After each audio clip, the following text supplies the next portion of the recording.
आज मेरे बेटे की शादी थी, मैं बहुत खुश थी। हर माँ का अरमान होता है कि उसका बेटा ब्याह जाए, घर बहू आ जाए और घर खुशियों से भर जाए। और अब तो मेरी बूढ़ी हड्डियों में भी इतनी जान नहीं थी कि मैं घर का कामकाज कर सकती। इसलिए मैंने अपने बेटे के लिए एक सुंदर सी प्यारी सी लड़की चुनी थी। सोने पर सुहागा ये हुआ कि मेरी बहू बहुत ज़्यादा अपने साथ दहेज लाई थी और साथ ही एक नौकरानी भी लाई थी।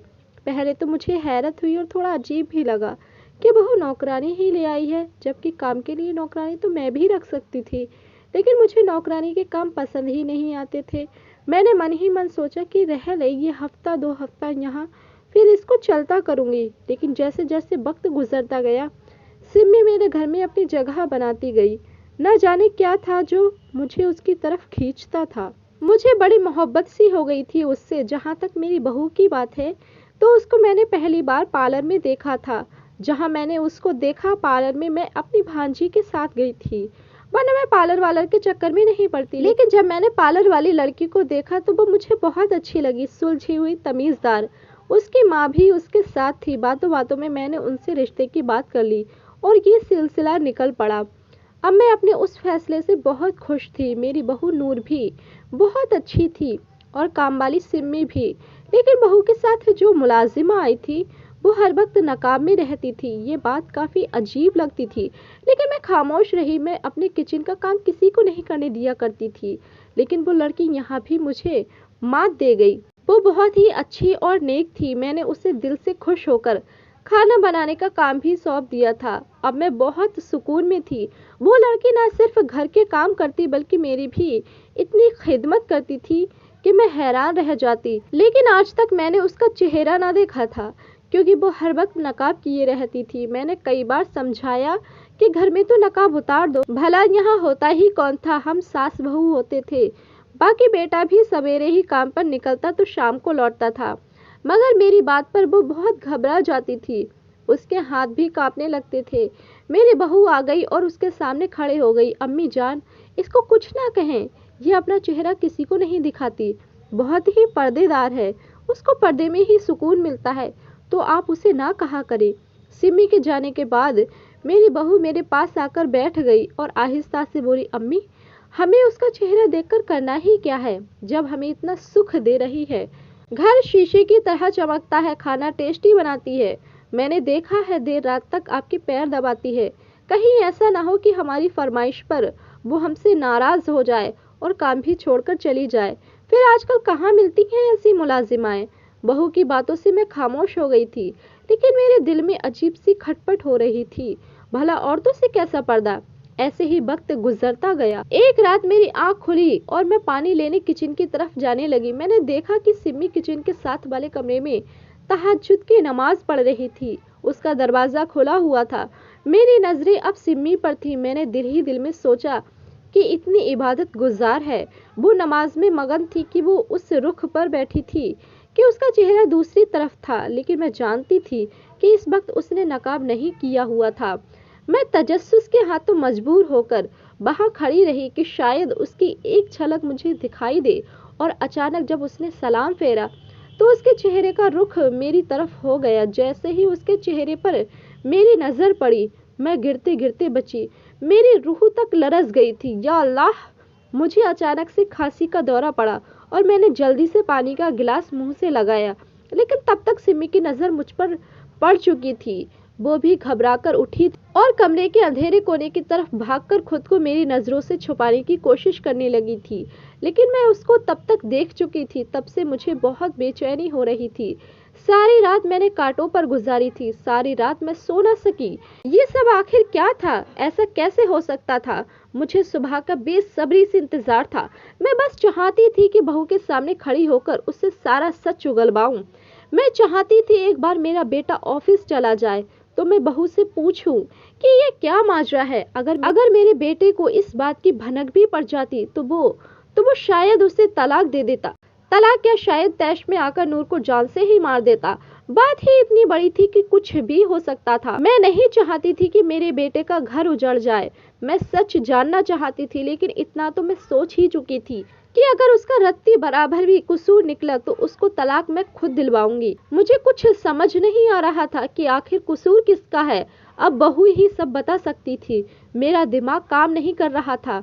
मेरी बहू नूर उठ चुकी थी, उसने नाश्ता कर लिया था और अब अपने कमरे में चली गई थी। मेरा बेटा अपने ऑफिस चला गया था। यही वक्त था जानने का। मैं फौरन बहू के कमरे की तरफ गई, दस्तक देकर अंदर चली गई। बहू अपनी अलमारी सेट कर रही थी। वो हैरत से मेरी तरफ देखने लगी। मैंने कमरा लॉक किया और उसके बेड पर बैठ गई और उससे पूछा कि ये क्या तमाशा है, मेरे घर में ये कैसा खेल तुम दोनों खेल रही हो। सिम्मी कौन है? सिम्मी का आखिर क्या राज है? आज मैं सच जान के रहूंगी। अगर तुमने मुझे सच ना बताया तो मेरी बात पर नूर मेरे कदमों में गिर गई। अम्मी जान मुझे माफ कर दे, उसमें मेरा कोई कसूर नहीं है। मैं आपको सब बताती हूँ। आप पहले वादा करें कि हाशिम को इसका पता नहीं चलने देंगी, वरना देखो नूर बेटा, मुझे अब सच बताओ। मैं सच जानने के बाद ही फैसला करूंगी। मेरी बातें सुनकर अपने आंसू पोंछकर मुझे अपना किस्सा सुनाने लगी। उसने बताया कि मैं नूर खाते पीते घर से ताल्लुक रखती थी। हम 3 बहन भाई थे। बड़ी बहन की शादी 3 साल पहले हो गई थी। तब से वो बाहर मुल्क में रहती थी। उसके बाद मैं और मेरा छोटा भाई फरहद, मैं कॉलेज जाती थी, फरहद स्कूल। हम सब बहुत खुश थे कि अचानक पापा को बिजनेस लॉस हो गया और हमारे माली हालत बहुत खराब हो गए। मेरा कॉलेज छूट गया और फीस न देने की वजह से फरहद को भी स्कूल से निकाल दिया गया था। पापा कर्जे में डूब गए थे। किसी रिश्तेदार ने तो पूछा तक नहीं। ये बात बिल्कुल सच है कि सब तब तक ही साथ देते हैं जब तक आपके पास पैसा होता है। पापा ने अपना कर्जा उतारने के लिए अपना घर बेच दिया। कुछ पैसे बच गए थे, उनसे एक छोटा मकान किराए पर ले लिया और उसे 6 महीनों का एडवांस दिया। 11वें 2 महीनों का राशन डलवाया। अब बस चंद हजार रुपए ही बचे थे, वो भी कब तक चलते। मेरे पास कोई डिग्री नहीं थी कि मैं कोई नौकरी करती। मैंने आस पड़ोस के बच्चों को ट्यूशन पढ़ाना शुरू कर दिया था, लेकिन वो चंद सौ रुपए काफी नहीं थे। पापा की तबीयत खराब रहने लगी थी। वो पहले ही दिल के मरीज थे और हालात के बोझ ने अब तो उनको और भी निढाल कर दिया था। बड़ी बहन को हमने कुछ नहीं बताया था कि वो परेशान ना हो। एक दिन मैं किसी स्कूल में इंटरव्यू देने गई, मगर वहां भी मायूसी हुई क्योंकि मेरी तालीम कम थी। तो 2000 में रखना चाहते थे वो मुझे, और इस महंगाई के दौर में 2000 से होता ही क्या है। मैं बाहर आ गई थी। इस चिलचिलाती धूप में बस स्टॉप के बेंच पर बैठकर बस का इंतजार कर रही थी, पर मुझे अपनी बेबसी पर रोना आ गया। आंसू मेरे गालों पर फिसलते जा रहे थे कि किसी ने पूछा कि मैं क्यों रो रही हूँ। मैंने चौंक कर सर उठाया तो मैं बहुत डर गई। मुझ पर खौफ तारी हो गया क्योंकि वो एक अजनबी और हमेशा मुझे यहाँ बैठा देखकर घूरता रहता था, मगर आज उसकी इतनी जुर्रत देखकर मुझे बहुत खौफ आया था। मैं वहां से उठकर दूसरी जगह सिमट कर बैठ गई, मगर वो वहां भी आ गया और मुझसे रोने की वजह पूछने लगा। मैंने उससे कहा कि वो चला जाए और मुझे मेरे हाल पर छोड़ दे। वो नहीं गया, बल्कि कहने लगा कि अगर मैं चाहूँ तो वो मेरी मदद कर सकता है। मैंने दिल में सोचा कि ये मेरी क्या मदद करेगा, ये बेचारे तो खुद मांगकर अपना पेट पालते हैं। मैंने उससे कहा मुझे उसकी कोई मदद नहीं चाहिए, वो जाए यहाँ से, लेकिन वो ना माना और जिद कर रहा था। तो ना चाहते हुए भी मैंने बताया कि मेरे हालात अच्छे नहीं हैं, कोई ढंग की नौकरी भी नहीं मिलती। ये सुनकर उसने अपना मशवरा दिया कि मैं अपना पार्लर क्यों नहीं खोल लेती। मैं उसकी बातें सुनकर हंसी कि उसमें लाखों रुपए लगते हैं, पर मेरे पास इतने पैसे भी नहीं किसी पार्लर में कोर्स कर सकूं, सीखने के लिए भी पैसे नहीं। ये सुनकर उसने अपनी जेब से कागज और कलम निकाला और कागज मेरी तरफ बढ़ाते हुए कहा, ये नंबर है, तुम सोच लो, फिर मेरे पास कॉल कर लेना, मैं पैसे ला दूंगा। मैंने कागज उससे ले लिया और वहां से उठ गई क्योंकि मेरी बस आ गई थी।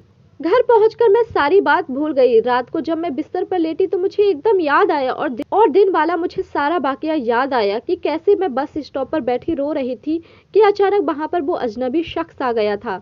मैं सोच रही थी कि उसके पास इतना पैसा कहाँ से आया जो वो मुझे देने का कह रहा था, पर अगर है तो मुझे क्यों देगा। आजकल तो कोई किसी को उधार तक नहीं देता। उसकी बातों पर मुझे एतबार तो नहीं आया था, मगर फिर ना जाने क्या सोचकर मैंने अपनी पर्स से वो कागज निकाला जिसमें उसने अपना नंबर लिख के दिया था और अपने मोबाइल में उसका नंबर अजनबी मददगार के नाम से सेव कर दिया और सो गई। इस बात को काफी दिन गुजर गए थे। घर में 2 वक्त का खाना मुश्किल हो गया था। और अब तो ट्यूशन भी छूट गई थी। मुझे और अम्मी को फरहत के स्कूल की बहुत फिक्र हो रही थी। कितने महीने हो गए थे वो घर पर उदास होकर अपने स्कूल बैग की किताबें खोलकर घंटों उन्हें देखता रहता। उसके स्कूल का बहुत खर्च हो रहा था। उस दिन मैं अपने दोस्त के घर गई थी उससे बात करने की वो मुझे किसी स्कूल में अच्छी तनख्वाह पर रखवा दे। किसी से बात करके मैं वहां से निकली तो रास्ते में एक ब्यूटी पार्लर था। उसे देखकर मुझे उस अजनबी की बात याद आ गई। मैं अंदर चली गई और कहा कि मैं सीखना चाहती हूँ। पार्लर की ऑनर ने कहा कि कोर्स करवाने का 1 लाख रुपए लेती है और 1 साल का कोर्स है जिसमें मुझे सब कुछ सिखा देगी। मैं मायूस होकर वहां से ये कहकर निकली कि कुछ दिन बाद बताती हूँ आपको, लेकिन मैं 1 लाख कहाँ से लाती? मेरे पास तो 10,000 भी नहीं थे।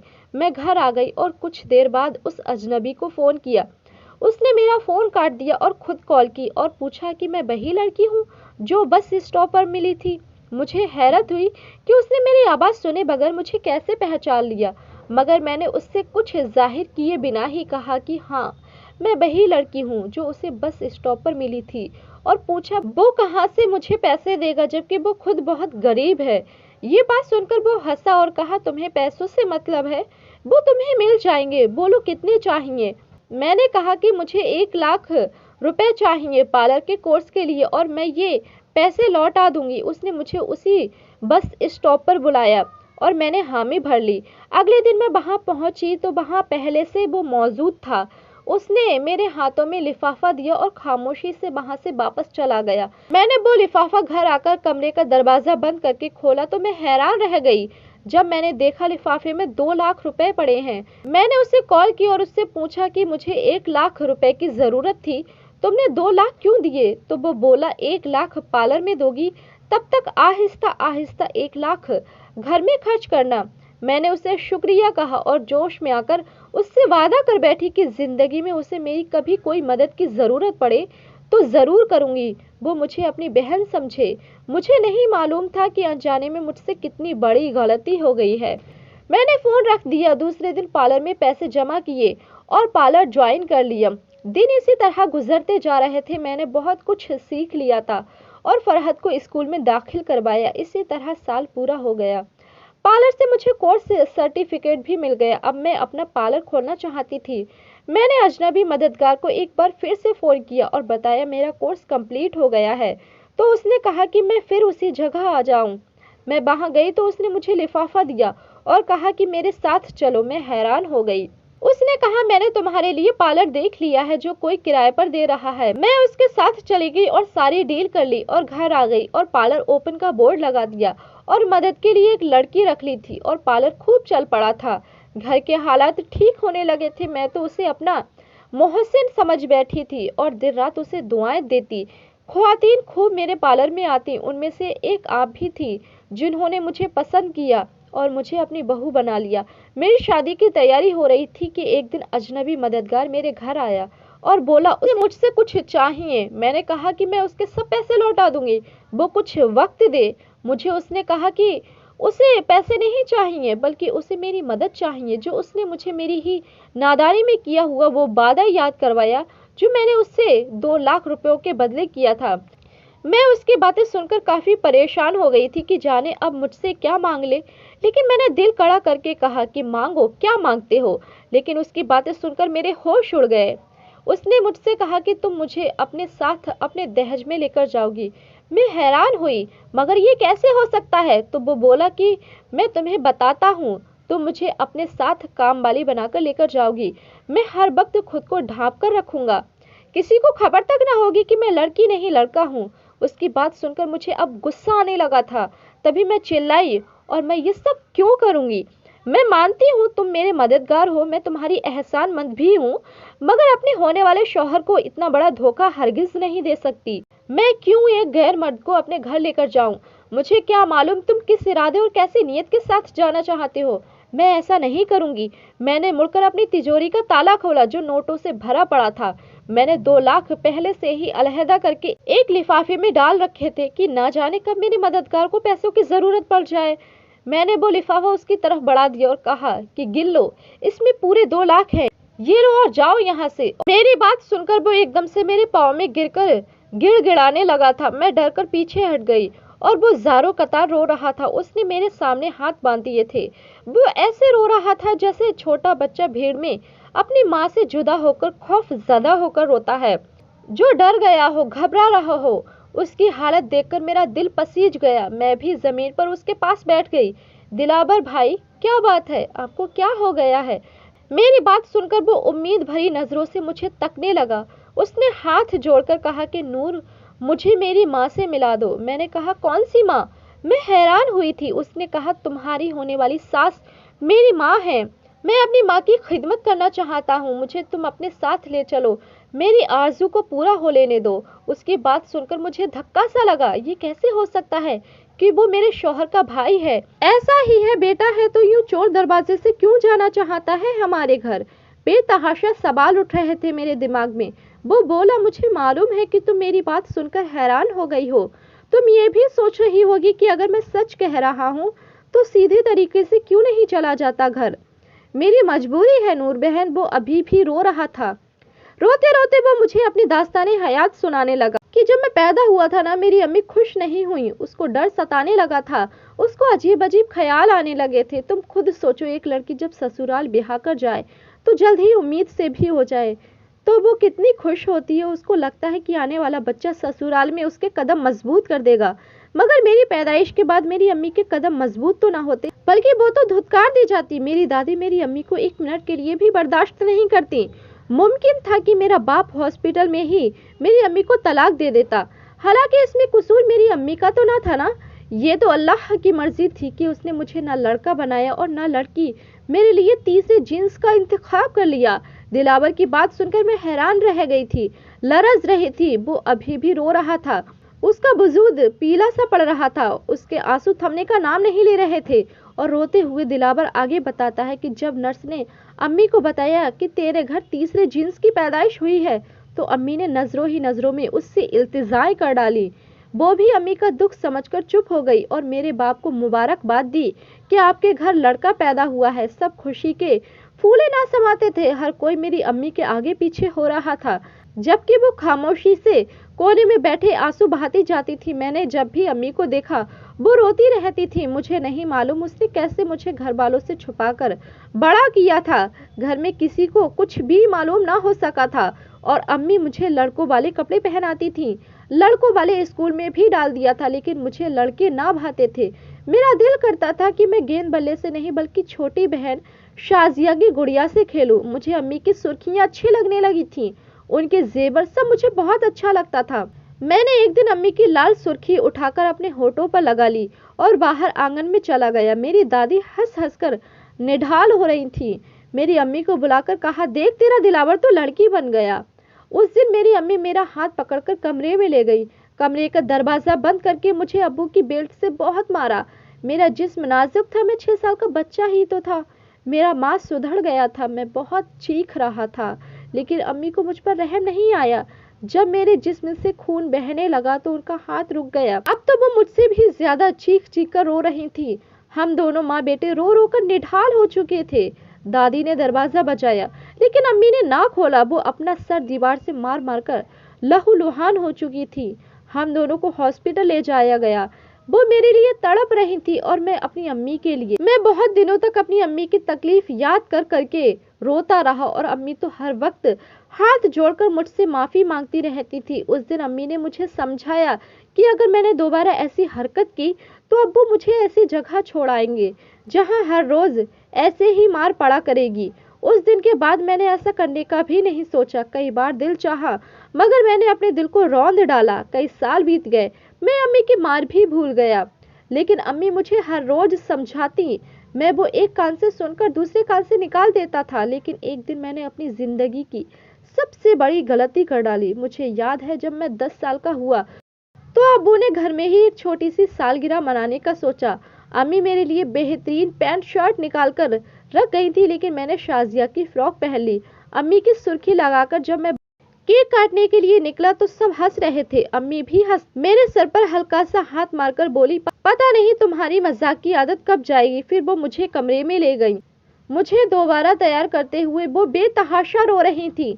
मैंने वजह पूछी तो वो बोली, तुमने बहुत गलत किया है अगले दिन अम्मी मुझे बाजार ले गई, लेकिन वो बाजार तो ना था। वो मुझे दूर एक कस्बे में ले गई। गलियों से गुजरते हुए वो मुझे एक घर में ले गई जहाँ सभी तीसरे जींस के लोग थे, बात बात पर ताली पीटते थे। मुझे बड़ी घबराहट हो रही थी। मैंने अम्मी का हाथ हिलाकर कहा, अम्मी यहाँ से चलो, मेरा सांस घुट रहा है। मगर अम्मी एक बुजुर्ग गुरु के पास बैठकर ना जाने क्या बातें कर रही थी और रो रही थी। गुरु ने मुझे अपने पास बुलाया, बुलाकर कहा कि आज से मैं ही तुम्हारी। मैंने फिर अम्मी का बाजू हिलाकर कहा, अम्मी घर चले। मेरा दिल अनजाने खौफ से कांप रहा था। फिर वही हुआ जिसका डर था। मेरी अम्मी उठकर बाहर की तरफ चल पड़ी। मैं उनके पीछे लपका था कि मुझे गुरु के चेलों ने पकड़ लिया। मैं चीखता चिल्लाता रहा। अम्मी ने पीछे मुड़कर भी ना देखा। मेरा नन्हा सा दिल कांप रहा था। मेरा दिल कह रहा था कि मैं दुनिया के तमाम लाउड स्पीकर लाकर अम्मी को आवाज दूं कि वो सुनकर रुक जाएं, लेकिन मैं बहुत मजबूर था। मेरे कमजोर से बदन में इतना जोर कहाँ था कि मैं उन हट्टे कट्टे गुरु के चेलों से खुद को छुड़ा लेता। मैं सारी रात दहाड़े मार मार कर रोता रहा। गुरु मुझे प्यार से समझाता रहा, मगर वो समझने की उम्र तो ना थी ना। सुबह सवेरे ही अम्मी मुझसे मिलने आई। मैं उनसे लिपट कर एक बार फिर बहुत रोया। अम्मी ने मुझे अपने हाथों से खाना खिलाया और चली गई, मेरे किसी सवाल का जवाब दिए बगैर। मैंने वादा भी किया कि आज के बाद सुर्खी पाउडर पर हाथ भी नहीं लगाऊंगा, मगर वो चुप ही रही। गुरु मुझे प्यार करता तो मुझे उससे घिन आती। मैं सबसे अलग थलग बैठकर घर वालों को याद करके रोता रहा। एक दिन गुरु मेरे पास आकर बैठ गया। मैं रो रहा था तो वो भी रोने लगा। उसने मुझे बताया कि उसके माँ बाप तो पैदा होते ही उसे एक ऐसी जगह पर छोड़ गए थे। उसे तो अपने माँ बाप का भी पता न था, ना ही उससे कभी कोई मिलने आता था। गुरु ने मुझे बताया था कि मैं उन जैसा ही हूँ, मुझे उनके साथ ही रहना पड़ेगा। मुझे बहुत गुस्सा आया था। मुझे यहाँ आए हुए 1 महीना हो गया था। अम्मी ने मुझे बताया था। सब मुझे याद करके बहुत रोते हैं, लेकिन अम्मी ने उनसे झूठ बोल रखा था कि मैं गुम हो गया हूँ। मुझे उस दिन पता चला कि इस सब के पीछे मेरी अम्मी ही थी। वो मुझे अपने साथ रखना ही नहीं चाहती थी। मैंने ही समझौता करना सीख लिया था। अब मैं अम्मी से खफा रहता, उनको जज करने की कोशिश करता। गुरु ने डांस सीखने के लिए कहा तो मैंने फौरन हामी भर ली। अब मैं खूब मेकअप करके अम्मी से मिलता था ताकि वो गुस्से में आकर वो मुझे घर ले चले, मगर अम्मी का दिल ना पिघला। गुरु ने मेरे फन को तराश खराश कर मुझे हीरा बना दिया था। अब मैं मुकम्मल तैयार हो चुका था। अम्मी मिलने आती तो मैं ना मिलता। पूरे शहर में मेरा चर्चा होने लगा था। मैं अब जवान हो गया और बहुत ही ज्यादा खूबसूरत भी। मैंने खूब दौलत कमाई। मेरा गुरु बहुत ज़ईफ हो गया था। मैं सारा सारा दिन उसकी खिदमत करता। मैंने उसके लिए हर आशाइश का इंतजाम किया। एक दिन उसने मुझे अपने पास बैठाकर कहा कि मेरी ख्वाहिश है कि तुम कुरान सीखो। उसने मुझे बताया कि मैं वहां जाऊं। इतना कहकर वो इंतकाल कर गए। अब ये मेरे गुरु की आखिरी ख्वाहिश थी। ना चाहते हुए भी मुझे उस पते पर जाना पड़ा। मैं दरवाजे पर खड़ा था जब मुझे घर के अंदर से बहुत ही खूबसूरत आवाज में कुरान पाक की तिलावत सुनाई दी। जब मैंने कुरान पाक की तिलावत सुनी तो मैं वहां जमसा गया। फिर वही आवाज उस आयत का तर्जुमा पढ़ने लगी थी। तर्जुमे में अल्लाह पाक अपने गुनहगार बंदों से वादा कर रहा था कि अगर कोई बुराई से पलट आए और अल्लाह से अपने गुनाहों की माफ़ी मांगे तो अल्लाह बड़ा माफ़ करने वाला है। उस आयत ने मुझ पर बड़ा असर किया। मैं घर आकर रोता रहा, अल्लाह से माफ़ी मांगता रहा। यूँ मैंने कुरान की तालीम हासिल करना शुरू कर दी। डांस वगैरह सब छोड़ दिया। अपना पेट पालने के लिए दिहाड़ी करने लगा।